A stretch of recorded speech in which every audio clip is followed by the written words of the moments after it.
Hi, are you foreigner? No, Foreigner or local? wal.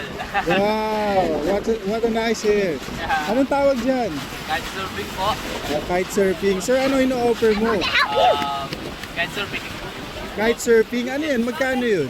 3.6 po per hour kung take ng lesson. Tuturuan una po, tuturuan 15 minutes, tuturuan po kayo niya ng how to paano prepare ng bar and then at paano mag-control ng kite. Sa 15 minutes po dyan po kayo sa beach.